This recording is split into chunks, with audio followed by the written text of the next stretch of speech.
से हम इंसान पैदा हुए हैं। दिन रात का होना हम बचपन से देखते आ रहे हैं। लेकिन क्या आपने कभी ये सोचा है कि ये दिन रात का बदलाव कैसे होता है? रात के आसमान में भी लाखों तारे हैं। उनका प्रकाश होते हुए भी आखिर धरती पर अंधेरा ही रहता है। ऐसा क्यों है? सूरज कहां से आता है? क्या यह किसी दरिया में डूब जाता है और फिर रात हो जाती है? क्या होगा अगर सूरज हमेशा आसमान में रहे और रात हो ही ना?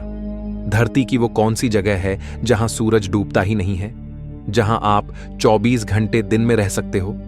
आखिर एक जगह ये सूरज डूबता है और एक जगह नहीं, ऐसा क्यों है? सर्दी गर्मी और अलग अलग मौसम कैसे होते हैं, जानेंगे आज के इस शानदार वीडियो में। प्राचीन समय में लोग मानते थे कि सूरज पृथ्वी के चारों ओर घूमता है और समुद्र में चला जाता है और फिर रात हो जाती है।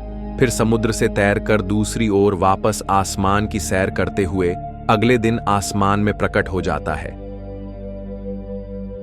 इस वजह से दिन रात का बदलाव होता है।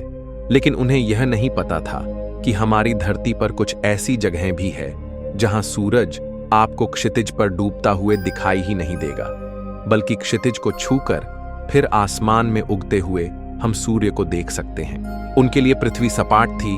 एक बच्चा भी यह सोचेगा कि जिस जमीन पर हम खड़े हैं वो सीधी सपाट है और इसका कोई अंत नहीं है। लेकिन असल में जैसे जैसे आप अंतरिक्ष की ओर रुख करेंगे तो आप देख पाएंगे कि हमारी पृथ्वी गोल है। हम सब इस पर चलते हैं, ऊपर नीचे हर जगह हम किसी चुंबक की तरह इससे चिपके हुए हैं और हमें पता ही नहीं। हमारी यह पृथ्वी अपनी अक्ष पर लगातार घूमती रहती है। यह हमें लेकर अंतरिक्ष में सूर्य के चारों ओर भी घूमती है। सूर्य हमारी पृथ्वी से लाखों गुना बड़ा है। इस पर सूर्य का प्रकाश लगातार पड़ता है क्योंकि यह घूमती रहती है। इसलिए पृथ्वी का जो भाग सूर्य के सामने रहता है वह दिन होता है और जो भाग पीछे रहता है वहां रात होती है। पृथ्वी के घूमने से लगातार यह सूर्य के प्रकाश में आती रहती है, जबकि हमें लगता है कि सूर्य ही आसमान में घूम रहा है। अगर अंतरिक्ष में जाकर पृथ्वी को देखें तो हमें पृथ्वी पर दिन और रात एक साथ दिखाई देंगे। ये वैसा ही है जैसे रात के अंधेरे में किसी प्रोजेक्टर से आप पर प्रकाश डाला जाए और आप अपनी कुर्सी पर बैठे घूम रहे हो। जब आप घूमते हुए प्रोजेक्टर के सामने आते हैं तो आपके चेहरे पर रोशनी पड़ती है और पीठ पीछे अंधेरा रहता है। जैसे जैसे आप घूमेंगे वैसे वैसे रोशनी कभी आपकी पीठ पर तो कभी आपके चेहरे पर पड़ती है। यहां यह बल्ब नहीं घूम रहा, बल्कि आप घूम रहे हो। उसी तरह सूरज पृथ्वी के चारों ओर नहीं घूमता, बल्कि पृथ्वी अपनी जगह से घूमती है, जिससे दिन रात होते हैं। जब इंडिया में दिन होता है तो अमेरिका में रात, और जब अमेरिका में रात होती है तो इंडिया में दिन होता है। इसे अंतरिक्ष में देखने पर पृथ्वी का आधा हिस्सा हमेशा दिन में और आधा हिस्सा हमेशा रात में दिखेगा। पृथ्वी को एक पूरा घूर्णन करने में 23 घंटे 56 मिनट और 4 सेकंड लगते हैं, जिसे हम लगभग 24 घंटे मान लेते हैं। अब अगर हम बात करें कि धरती पर अलग अलग मौसम कैसे आते हैं, तो इसे जानना भी बहुत आसान है।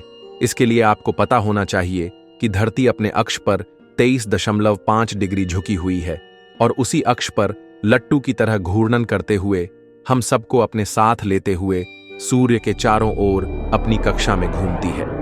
पृथ्वी की इस जटिल गति की वजह से मौसमीय बदलाव देखने को मिलते हैं। आइए जानते हैं कैसे। कई लोग सोचते हैं कि सर्दी और गर्मी पृथ्वी द्वारा सूर्य के करीब और दूर जाने की वजह से पैदा होते हैं, लेकिन असल में ऐसा नहीं है, बल्कि यह पृथ्वी के अपने अक्ष पर झुकाव की वजह से संभव होता है। जब पृथ्वी अपने अक्ष पर सूर्य की ओर झुकी होती है, तब पृथ्वी के ऊपर के भाग पर सूर्य का प्रकाश सीधे गिरता है और नीचे के भाग पर यह सीधे नहीं गिरता, जिस वजह से ऊपर और नीचे तापमान का वितरण अलग अलग होता है। इसे समझने के लिए पृथ्वी पर 3 लाइंस खींच लेते हैं। जिस लाइन पर प्रकाश सबसे अधिक गिरेगा वहां गर्मी और जहां सबसे कम वहां सर्दी होगी। ऊपर की कर्क रेखा भारत से होकर गुजरती है। जब धरती सूर्य के सामने झुकी हुई होगी तब सूर्य का प्रकाश भारत पर सीधा पड़ेगा। इस वजह से इस स्थिति में भारत में गर्मी का मौसम होगा और नीचे की लाइन यानी मकर रेखा जो ऑस्ट्रेलिया से गुजरती है, वहां किरणें सीधे नहीं गिरती, जिससे उस ओर प्रकाश अधिक क्षेत्र में वितरित हो जाता है। अब जिन देशों से कर्क रेखा गुजरती है वहां गर्मी होगी, क्योंकि ये सभी देश घूमते घूमते सूर्य के सामने आएंगे। दूसरी तरफ नीचे जिन देशों से मकर रेखा गुजरेगी वहां सर्दी का मौसम रहेगा। लेकिन अब अगर आप सोचेंगे कि ऐसे तो कर्क रेखा पे मौजूद देशों पर हमेशा गर्मी और मकर पर सर्दी रहेगी, फिर वहां मौसम कैसे बदलेगा? तो आपको याद दिला दें, हमने आपको बताया था कि पृथ्वी अपनी जटिल गति के चलते सूर्य के चारों ओर अपनी कक्षा में भी घूम रही है और एक घूर्णन पूरा होने में इसे 365 दिन, 5 घंटे और 9 मिनट लगते हैं। ऐसे में जब पृथ्वी सूर्य की कक्षा में घूमते घूमते इसके एकदम विपरीत हिस्से में आ जाएगी, तब मकर रेखा सूर्य के सामने आ जाएगी और कर्क रेखा सूर्य से दूर हो जाएगी। अब पहले की ही तरह सब कुछ होगा, लेकिन इस बार कर्क रेखा जहां भारत है वहां सूर्य की किरणें सीधी नहीं गिरेगी और मकर रेखा पर स्थित ऑस्ट्रेलिया में सूर्य का प्रकोप सीधा होगा, जिस वजह से इस बार जो देश मकर रेखा पर है वहां गर्मी होगी और कर्क रेखा पर स्थित देशों में सर्दी होगी।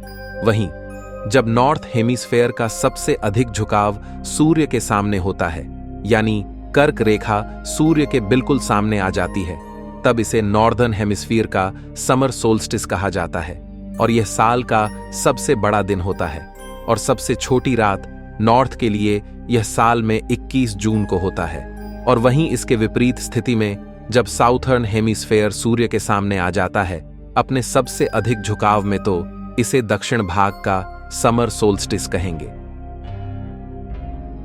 यानी पृथ्वी के दक्षिण क्षेत्र में यह साल का सबसे बड़ा दिन है और सबसे छोटी रात। साउथ हेमिस्फीयर में रहने वालों के लिए यह दिन 22 दिसंबर को होता है। अब यहां आपको कंफ्यूज नहीं होना है, इसका मतलब यही है कि जब पृथ्वी के नॉर्थ में सबसे बड़ा दिन होता है यानी समर सोल्स्टिस, उसी समय पृथ्वी के दक्षिण में सबसे छोटा दिन और लंबी रात होगी, क्योंकि दक्षिण भाग सूर्य से दूर है जहां उस वक्त विंटर सोल्स्टिस चल रहा होगा।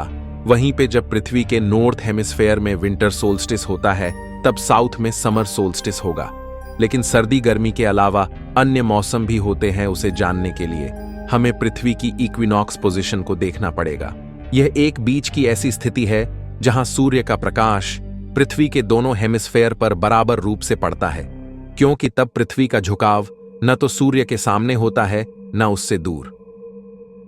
ऐसी स्थिति साल में 2 बार होती है, इसे इक्विनॉक्स कहा जाता है।